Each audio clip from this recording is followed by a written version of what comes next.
Read it like scary story in Hindi. मैंने वो दरवाजा कभी नहीं खोला। आप कभी ऐसा सोचते हैं कि एक छोटा सा गांव जहां हर किसी से आप जानते हो कभी किसी डरावनी घटना का गवाह बन सकता है। ऐसा ही कुछ मेरे साथ हुआ था और मैं आज भी उसे याद करके काम जाता हूं। मेरा नाम राज है और मैं एक छोटे से पहाड़ी गांव में अपने परिवार के साथ रहता हूं। गांव छोटा था लेकिन सुकून भरा। जहां तक मुझे याद है, गांव में कोई भी कभी ज्यादा अजनबी नहीं था।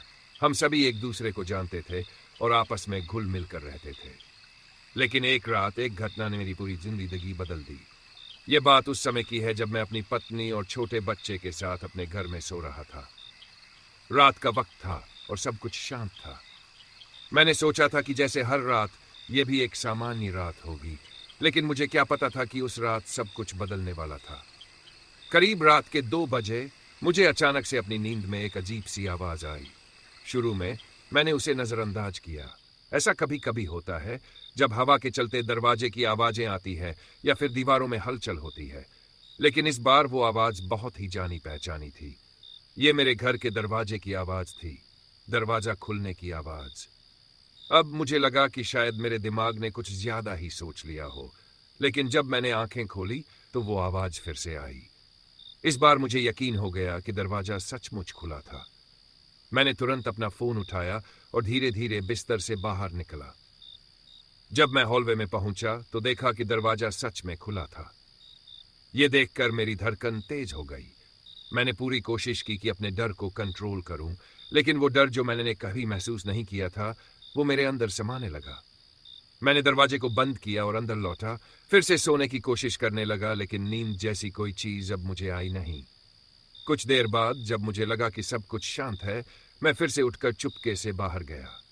घर के बाहर गहरी रात थी और आसपास कोई आवाज नहीं थी। जैसे मैंने बाहर कदम रखा, एक अजीब सी ठंडी हवा ने मुझे घेर लिया और फिर मैंने देखा कि दरवाजे के पास से कुछ पैरों के निशान मिट्टी में बने थे। ये निशान बहुत गहरे थे और मुझे यकीन था कि ये किसी इंसान के थे। चिंता और डर के बीच मैंने उन निशानों का पीछा करना शुरू किया। ये निशान मुझे घर के पीछे बने छोटे से जंगल की ओर ले गए। मैंने सोचा कि शायद ये किसी की शरारत हो सकती है, लेकिन मुझे कुछ और ही लगा। जैसे जैसे मैं जंगल के करीब पहुंचने लगा, उन निशानों का सिलसिला थोड़ा और तेज हो गया। फिर मुझे कुछ अजीब सा महसूस हुआ, जैसे कोई मुझे देख रहा हो।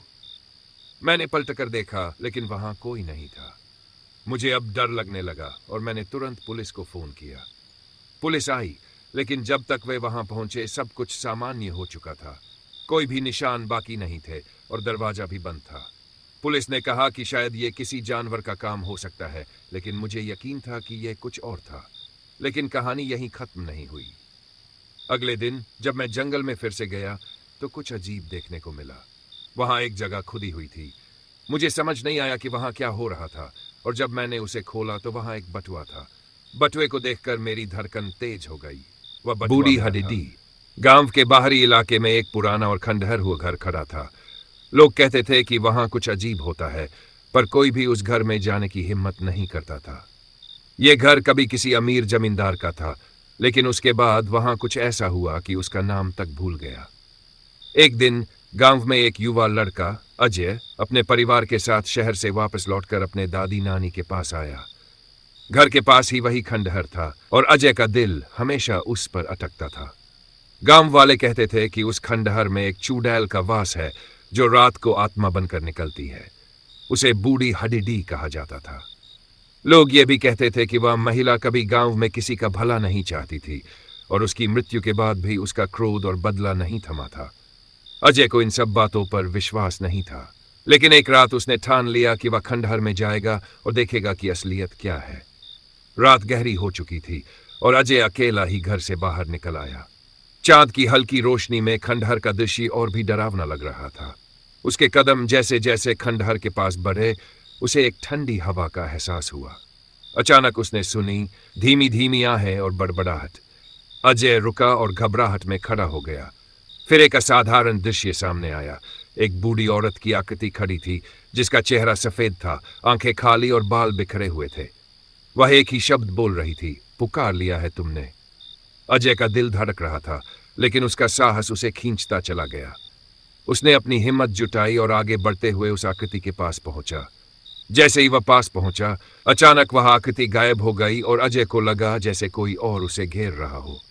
एक विचित्र सन्नाटा था और तभी अजय ने सुनी कुछ कांपती आवाजें। वह दौड़ने लगा, लेकिन हर कदम पर कुछ और भयावह आवाजें उसकी पिछली ओर से आ रही थीं।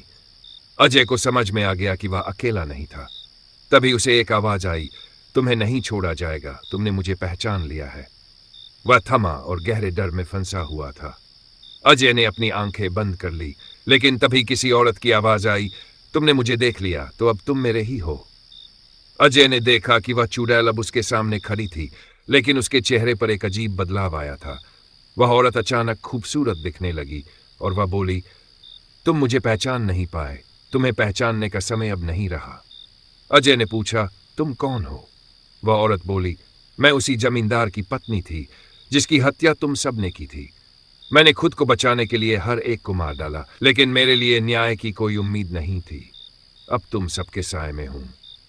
यह सुनते ही अजय को अचानक याद आया कि यह वही जमींदार की पत्नी थी जो एक सच्चाई की खोज में मरी थी, लेकिन अब वह एक चुड़ैल बन चुकी थी जो किसी को छोड़ने का नाम नहीं लेती थी।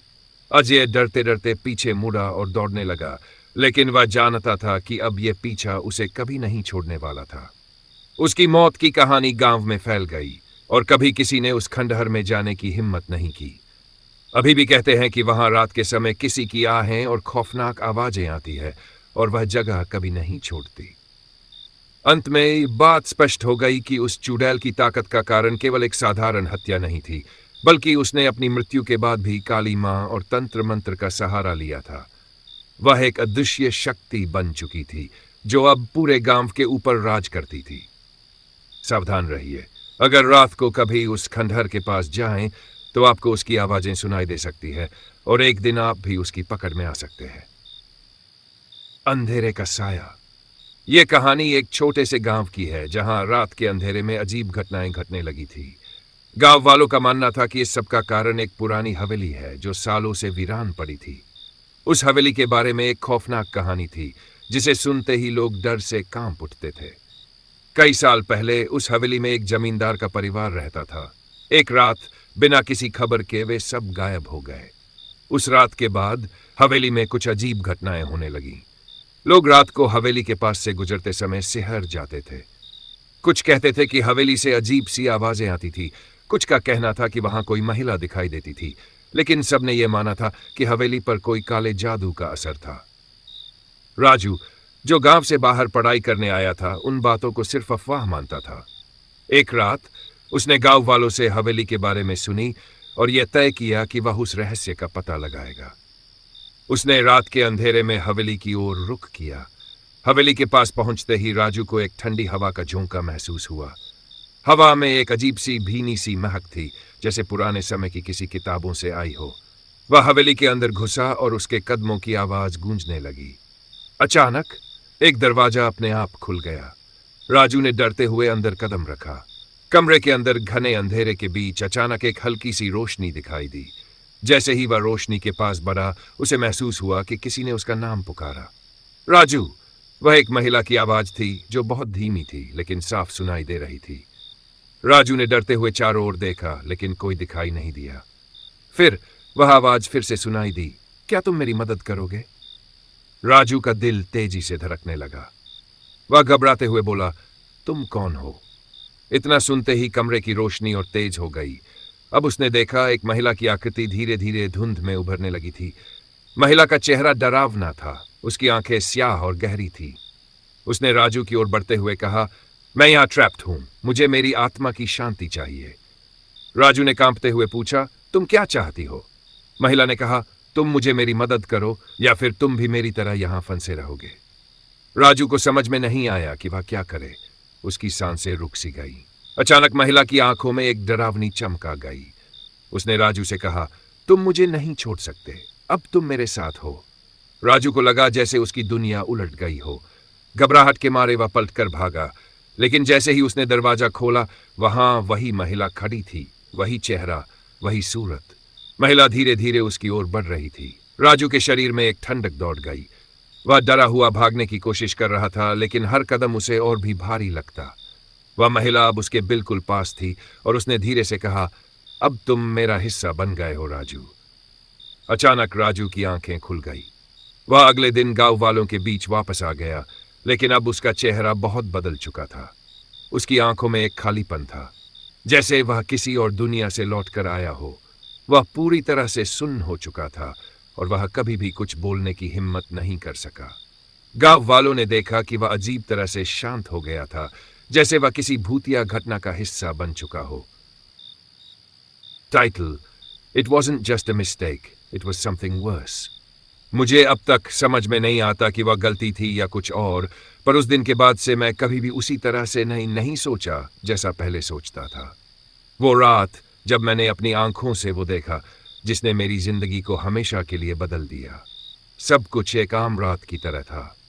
रात का वक्त था और मैं अपने लैपटॉप पर कुछ काम कर रहा था, फेसबुक और इंस्टाग्राम चेक कर रहा था, और तभी अचानक मेरी स्क्रीन पर एक नया लिंक आया। लिंक में ऐसा कुछ था जो मुझे पहले कभी नहीं दिखा था। एक फेसबुक ग्रुप था जिसका नाम मुझे थोड़ा अजीब लगा, द हिडन वेब या कुछ ऐसा ही था। अब तक मुझे इंटरनेट के अंधेरे पहलुओं के बारे में बस सुना था, पर मैं कभी उसमें नहीं डूबा था। उस रात कुछ अलग था। उस लिंक ने मुझे खींच लिया, जैसे किसी ने मुझे मर्जी से वहां आने को कह दिया हो। मुझे पता था कि मैं गलती कर रहा था, पर फिर भी क्लिक किया। जब मैंने लिंक खोला तो मुझे एक वीडियो मिला। शुरुआत में कुछ भी अजीब नहीं था, बस एक कमरे की सीसीटीवी फुटेज जिसमें एक आदमी बैठा था। उसकी आंखों में एक ऐसी घबराहट थी जो बताती थी कि वो कहीं ना कहीं डर रहा था। कुछ देर बाद स्क्रीन पर एक पॉपअप आया जो सीधे उस आदमी के चेहरे के पास था। अगला टारगेट यू। मेरे दिल में एक ठंडी सिहरन दौड़ गई। क्या यह मजाक था? क्या यह कोई घबराहट पैदा करने वाली स्टंट थी? मैंने वीडियो को बंद करने की कोशिश की, लेकिन मेरी स्क्रीन फ्रीज हो गई। अचानक स्क्रीन पर एक मैसेज आया, तुमने मुझे देख लिया, अब मैं तुम्हें देख रहा हूं। मैंने लैपटॉप बंद कर दिया और फिर से उसे खोला, लेकिन वो मैसेज था। एक अजीब सा डर मेरे अंदर समा गया। मैं जानता था कि मैंने कुछ गलत किया था, लेकिन यह क्या था? क्या मैं किसी के जाल में फंस गया था? क्या यह किसी की बदले की योजना का हिस्सा था? मेरे मन में अजीब से ख्याल आने लगे। फिर अगले दिन जब मैंने अपने फोन की स्क्रीन पर कुछ अनचाही तस्वीरें देखी, मेरा दिल धड़कने लगा। किसी ने मेरे फोन तक पहुंच बना लिया था। वो तस्वीरें मेरे घर के अंदर की थीं। मैंने पिछले कुछ दिनों में जो कुछ किया था, वो सब दिख रहा था उन तस्वीरों में। कुछ ही दिन बाद मुझे महसूस हुआ कि मेरी हर छोटी बड़ी गतिविधि पर नजर रखी जा रही थी। घर के बाहर पार्किंग में कार खड़ी थी जिसे मैं पहचानता तक नहीं था। एक दिन जब मैं फिर से वापस आ रहा था, मुझे कुछ ऐसा महसूस हुआ कि मुझे ट्रैक किया जा रहा है। फोन की कॉल्स और टेक्स्ट्स मुझे परेशान करने लगे। कोई मुझे नाम लेकर बातें करता था। जब मैंने फोन उठाया, तुमसे मिलना अच्छा होगा, ये शब्द मेरे कानों में गूंजने लगे। और फिर एक दिन जब मैं मॉल में था, मैंने देखा वो आदमी, वही आदमी जो वीडियो में था। वो मेरे सामने खड़ा था, उसकी आंखों में वही डर और घबराहट जो मैंने वीडियो में देखी थी। उस पल मुझे समझ में आया कि यह सब मजाक नहीं था। मैं किसी बड़े खेल का हिस्सा बन चुका था और मुझे अब भी नहीं पता था कि इससे बचने का कोई तरीका था या नहीं। अब जब भी मैं अपनी स्क्रीन पर कुछ भी देखता हूं, मुझे वही डर महसूस होता है। और जब भी कोई अजनबी मुझे घूरता है, मेरी धड़कन तेज हो जाती है। क्या यह सच है? क्या वो सब कुछ जो मैंने देखा, वो एक खौफनाक सच्चाई थी? मैं नहीं जानता, लेकिन एक बात तो पक्की है